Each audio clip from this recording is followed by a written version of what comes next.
It's a Mailbag Monday. We've got your questions about the Phillies-Tigers trade over the weekend, which prep arm from the 2022 MLB Draft is going to pull an Andrew Painter this year, Phillies pitcher Mick Abel, and Angels catcher Logan O'Hoppe. Let's talk about it. You are Locked On MLB Prospects, part of the Locked On Podcast Network, your team every day.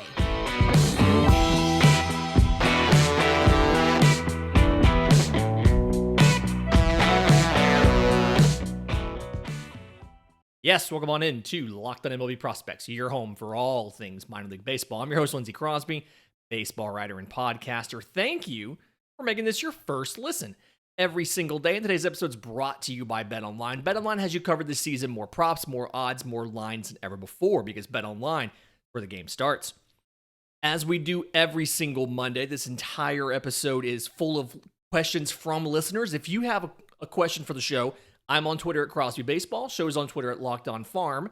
You can email us, lockedonmlbprospects@gmail.com, or drop your question in the new Locked On MLB Prospects Discord. It's just a lovely community where baseball fans are getting together to talk about minor league baseball and trading cards and for farm teams and their big league teams. Link is in the episode description. Link is in the show notes, so check it out. So first question was about the Phillies-Tigers trade and kind of why each team would make this trade and why the compensation was what it was. So here's what the Phillies are getting. The Phillies are getting relief pitcher Gregory Soto, 27-year-old lefty. He was a 2012 IFA by the Tigers. He's been in the bullpen since 2019, and he's been the primary closer the last 2 years. One of those rare lefties with great velo. He sits 98 to 99 with his fastball. He can touch 100 with it. Throws both a four-seamer and a two-seamer. Also has a slider. It's high 80s. He throws it about 20% of the time. Does technically have a curveball and a changeup, but you almost rarely see them. And the reason that he's been a kind of a second division closer and not a first division closer has been some of the command issues. He's had command issues here and there throughout his career. 2022. He walked about 12.9% of guys. Now, he's not necessarily going to have to be the closer for Philly. He'll be able to take a little bit lesser leverage role, but it's definitely a situation where this is a deal that they made because he had multiple years of team control. They were able to ship out a couple prospects to do it. To go along with Gregory Soto, the Phillies also get second baseman Clemens from the Tigers. Yes, if you recognize the name, he is the son of Roger Clemens. But he's a very good defender that has kind of shown that he has some power and things like that. So 60 games in AAA last year. He got some games at the bigs and they weren't great. But in AAA last year, 274, 327, 535. 13 home runs, 31 extra base hits, 20 walks to 71 strikeouts, 5 of 7 on stolen bases. And we've kind of had a book on him since he was drafted in the third round in 2018 out of Texas, right? Really good raw power, hits too many ground balls, and doesn't necessarily elevate the ball as often as you would want, strikes out a little bit too much. Now, defensively, very, very useful piece, and I think this is why you see the Phillies go out and ask for Clemens in this deal. Because seen as having above average instincts, kind of happens when your dad is a multiple time Cy Young Award winner. You kind of assume he was going to get there. Has an accurate, quick arm, not the most powerful arm in the world, but it's that the action is short and quick. He's accurate with it, so it works. He's played first base, he's played second base, he's played third base, he's played left field, he's played right field. So somebody that offensively, you have a couple questions, and his ceiling's probably limited offensively. Great raw power, but it's the contact, right? And look at his 57 games he got in the bigs last year. 145, 197, 308, 8 walks to 33 strikeouts. Struggled a little bit, but defensively can play almost anywhere. Can play 7 of 9 positions. He was actually one pitching appearance away from gaining fantasy eligibility as a relief pitcher. So he can even, come in as a position player pitching to mop up in games. Can play, again, first, second, third. left and right, can do everything except for probably center field and shortstop. And then I'm sure if you asked him to catch, he would catch and be fine at it. But can give you competent depth at 6 positions on the diamond, 5 positions on the diamond. And that's the kind of thing you need on your bench when you are a veteran team who is contending for the World Series. Now, the compensation that went back to the Tigers, I found it pretty interesting. 3 players, Matt Vierling, Nick Maton, and Donny Sands. So Matt Vierling, 2018 5th rounder out of Notre Dame. And I think offensively, some of the story here, he got 117 games in the bigs last year. Kind of a, I'm not going to say like relief capacity, but didn't get to start a ton. What he did, 246, 297, 351. 6 home runs, 20 extra base hits, 23 walks to 70 strikeouts, 7 out of 11 on stolen bases. Power is plus. I do think he has swing and miss concerns, and the contact ability is probably only average. But what I think helps and what I think you'll see him used for in Detroit is he's particularly good against lefties. So 295, 333, 426 against lefties can be what he does in the outfield. And look at Austin Meadows, who is out there now. Austin Meadows in his career against lefties, 237, 296, 401. So it seems like a pretty obvious slam dunk. You can take Matt Vierling and platoon him with Austin Meadows whenever you're facing a lefty. But defensively, Matt Vierling does give you some more stuff as well. Very good athlete. He can play not only anywhere in the outfield, he's got plus speed, above average defense, arm is plus. He can be an above average defender in center, as well as giving you plus defense in the corners. But he can also play first base and third base. So you have somebody who's incredibly versatile. Yes, you have some young players there. You have a Riley Green in the outfield. You have a Spencer Torkelson in the infield. But Matt Vierling gives you a high floor as far as competent defense at multiple different positions and the potential of plus power if you can work on some of the swing and miss concerns. To go along with this in this deal, and probably one of the most intriguing parts of this, is Nick Maton also goes to the Tigers. So 2017 7th rounder out of junior college. And a guy that really was kind of blocked at just about every position in Philadelphia. So 35 games last year, almost all of them were as a reserve. 250, 341, 514. 5 home runs, 8 extra base hits, 10 walks to 29 strikeouts, no stolen bases.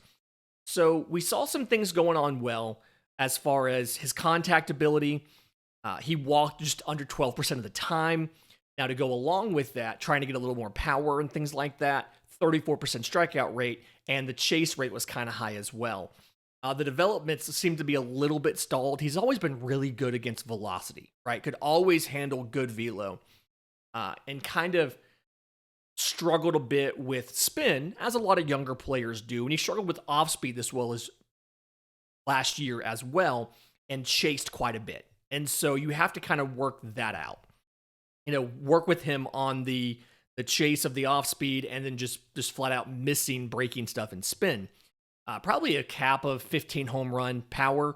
But again, you've got questions about the hit tool, so you got to work that out.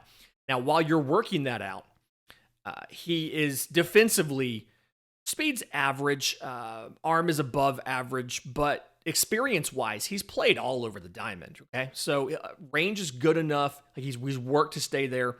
He can play short, okay? He's played second. He's played third. He has played some in center field as well.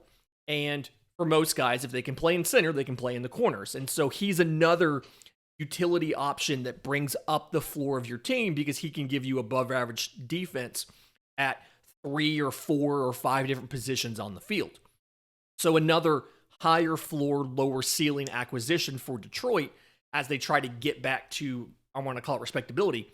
And then the third part of this deal is catcher Donny Sands, 2015 8th rounder out of high school by the Yankees. Average contact, but below average power with decent plate discipline. Got 57 games in AAA last year.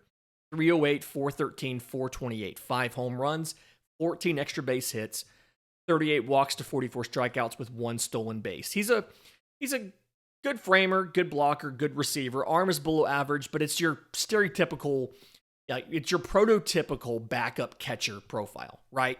Gives you above average defense, can occasionally run into one here and there, but he's here to give you competency at defense and get a hit every now and again. So expect him to be the starting or the backup catcher to Eric Haas.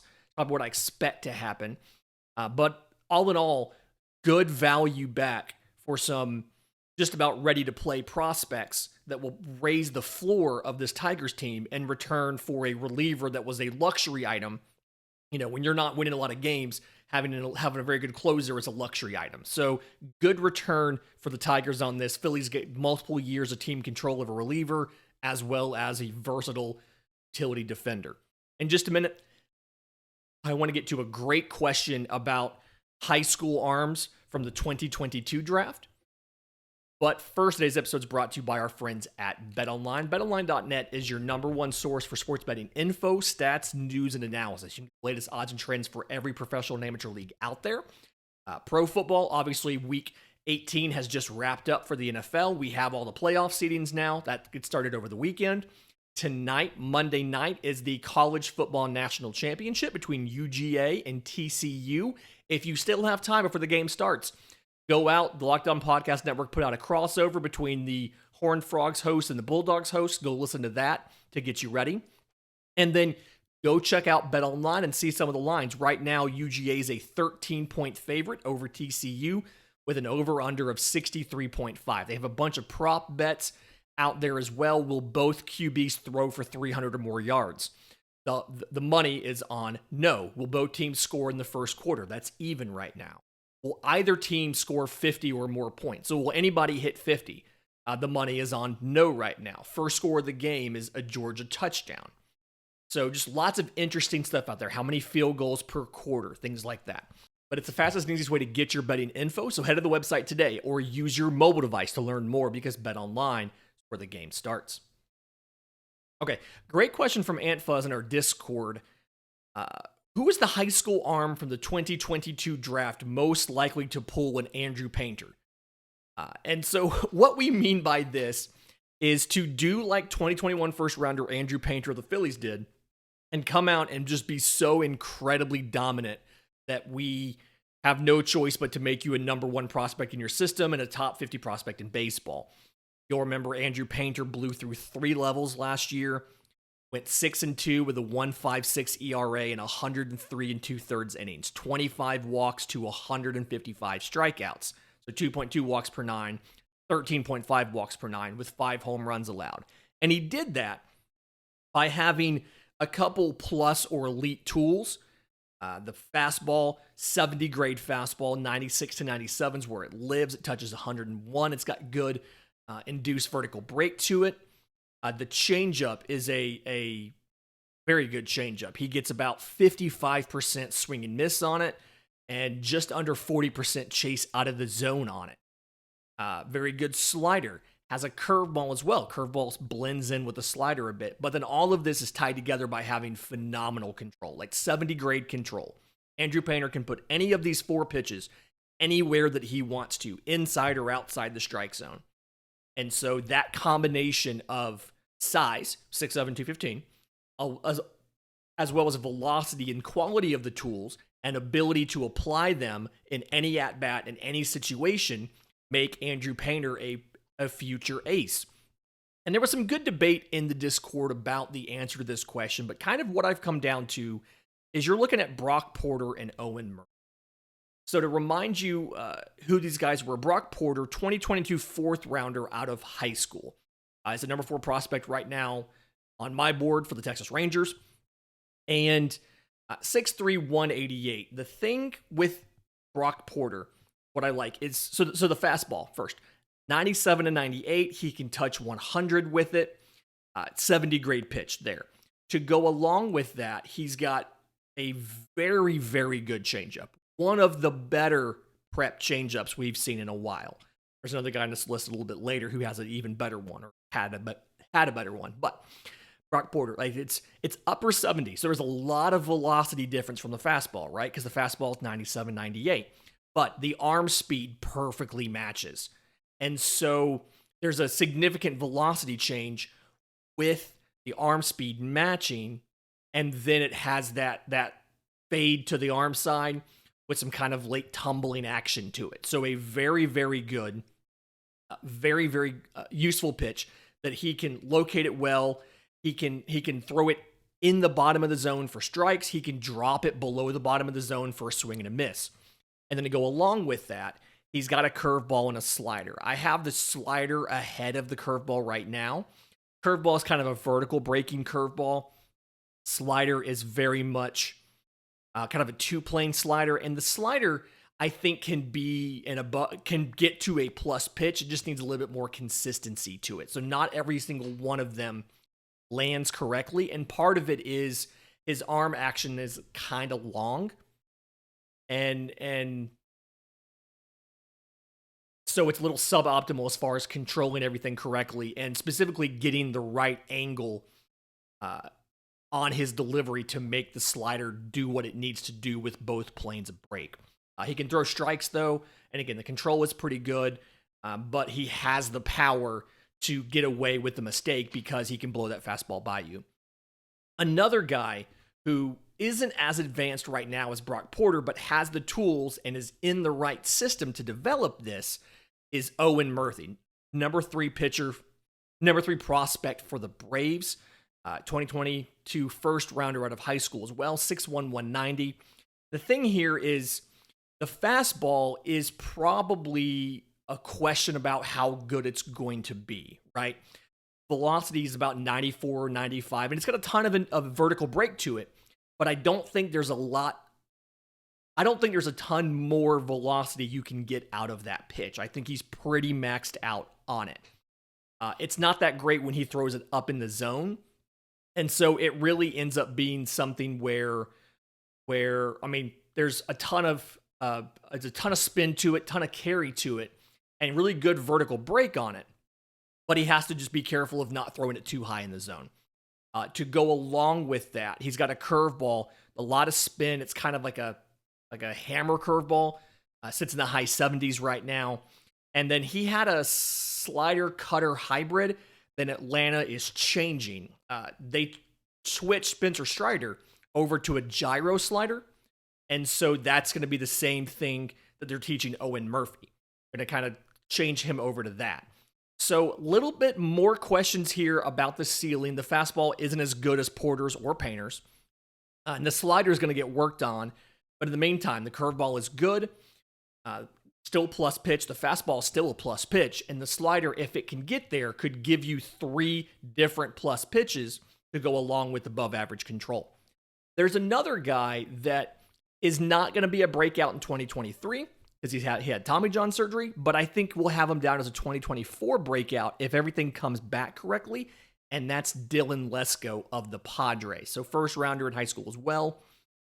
But the fastball before the injury, when he was in high school, sat about 95 miles an hour, touched 97, had a lot of late life up in the zone. The changeup is elite. I remember going through draft preparation stuff and seeing reports from scouts that this was an MLB ready changeup from a high schooler. I mean, just an absolute amazing, no projection needed to get it where it is. It is when he had it before the Tommy John, it was elite, an out pitch that would work in MLB right then. To go along with it, he's got a plus curveball. It's high spin, can kind of vary the shape on it a bit, but it's got some good depth into the strike zone. It's just not as consistent. The delivery is very smooth. Frame 6'2", 195. He's got some projection left in there. And control is plus as well.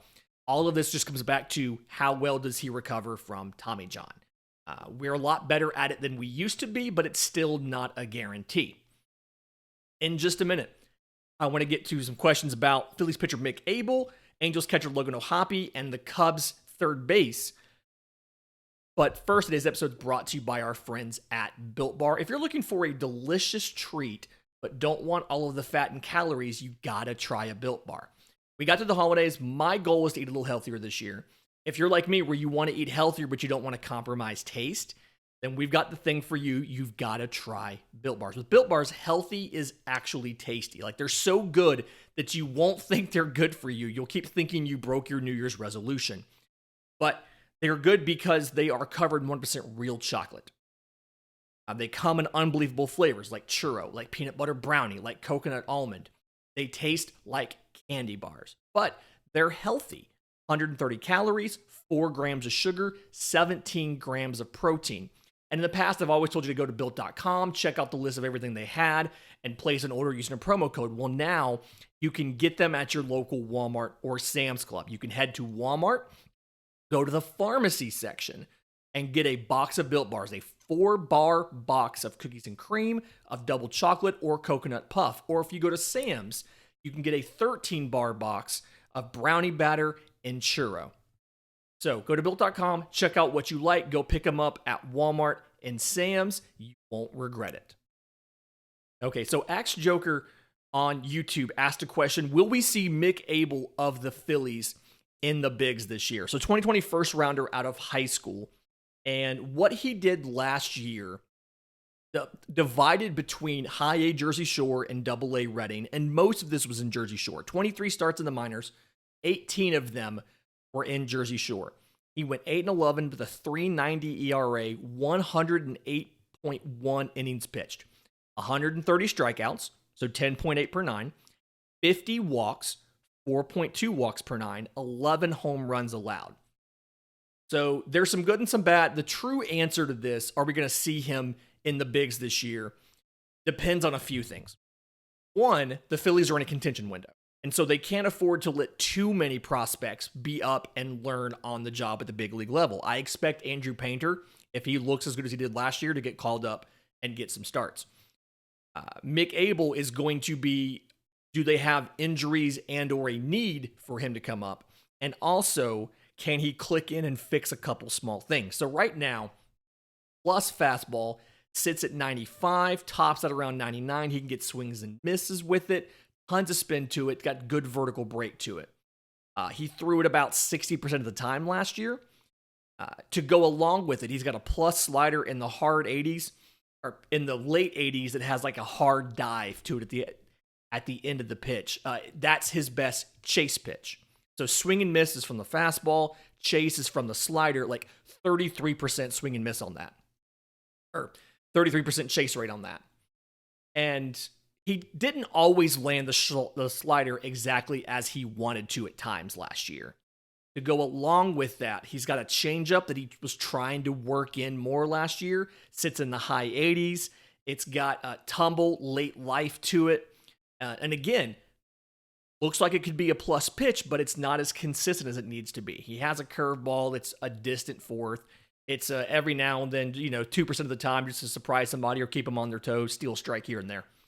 But he's a large human being, 6'5", 190. And so because of his size, he sometimes struggles to keep everything synchronized. He's got those long levers, like we talk about plenty. And so he has some command issues and some consistency issues. So if he can work out some of that, be a little more consistent with placing the slider, have the changeup look like it's on more than it's not, and then I think he would be a candidate to get some starts in midseason if you had a need in the rotation. I still don't think you're going to let Painter and Abel start 2 of every 5 games during the regular season because you're trying to contend for a division title. But if somebody gets injured and or Abel looks really good, you could see both of them up. Yes. Joseph on YouTube asked about Logan O'Hoppe. Is he going to break spring training as the number 1 catcher for the Angels over Max Stassi? And the answer is yes. So 2018, 23rd rounder out of high school, one of those rare super late guys, was traded last year. There was multiple trades between the Phillies and the Angels. I think that one was the Brandon Marsh trade.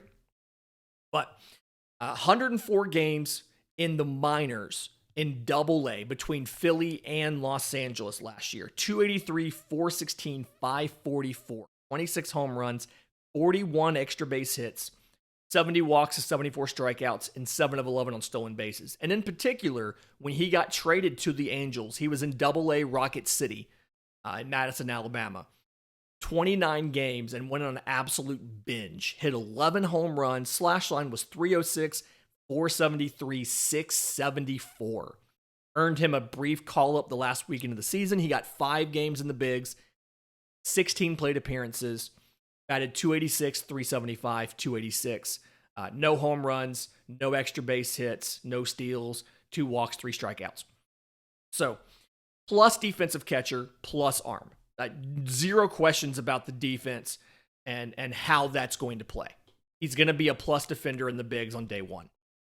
He blocks well. A ball in the dirt, he's going to block it. When he's trying to throw, the pop time's good. The release is good. The actual arm itself is strong and accurate. He's got everything he needs to be a plus catcher defensively. Offensively, he makes good contact at the plate. And I think he has above average power. He's worked on some stuff mechanically to let that power show up in games. So at the alternate site in 2020, and then after the season, he went to Driveline in Seattle. The bat path is a little flatter. It used to be kind of a severe uppercut, and you'd have swing and miss in there. And so now it looks like it's an impact bat where he can probably be a 20 to 25 home run guy while giving you plus defense behind the plate. He's absolutely going to be the starter over Max Stassi. Max Stassi still has a job because Max Stassi's owned a bunch of money in this last season of his deal. But Logan O'Hoppe is the number one catcher, with the caveat of if he completely collapses during spring training, I understand them sticking with Stassi as number one, but I don't expect that to happen. Last question was from Seth on Twitter, was about the Cubs' long-term plans at third base. I think the long-term plan is probably James Triantos. So 2021 second rounder out of high school. He's a plus hitter, above average power. Dude's got like elite bat speed, solid plate discipline, and good foot speed. So like offensively, he's what you need. 113 games in low A last year. 272, 335, 386, 7 home runs, 32 extra base hits, 39 walks to 81 strikeouts, and 20 of 23 on stolen bases. Defensively, that's where the questions are. He's got an above average arm, but the arm action is kind of inefficient. And so he has accuracy issues because of that. The ball gets there, but not where it's supposed to be. He moved he was a prep shortstop, and he moved to third base. And so because of that, he's got some internal clock issues, not quite dialed in yet for the different angle. And so he rushes some things when he doesn't have to, kind of leads to some sloppy errors. And then he just needs to work on the hands and feet staying in sync so he can get everything behind his throws and being a solid platform to make the throw. Now, that's something that you see a lot with young players, especially after a position change. I'm not worried about it. I think there's a reason that he's probably going to come out. I haven't finished the Cubs yet, but I want to say he's going to be probably just outside the top 10 to open the season. And in the meantime, they're going to make it work. They've got options, Patrick Wisdom, Christopher Morel, things like that. But he seems to be the future at third base from what I can tell. If you're a Cubs fan and you think something different, feel free to let us know. Hop in the comments and let us know. Great week this week. We're starting our team previews. We're going to go through every farm system, cover the top prospects, a picture of the system, some of the mid-level guys you need to know, possible breakouts, who's that super huge power guy that can't hit in every system because every system has one, things like that. So stay tuned to that. We're going to have shows dropping in your feed Tuesday through Saturday every week for the next 6 weeks with all of this. Until tomorrow's show, this has been Locked on MLB Prospects.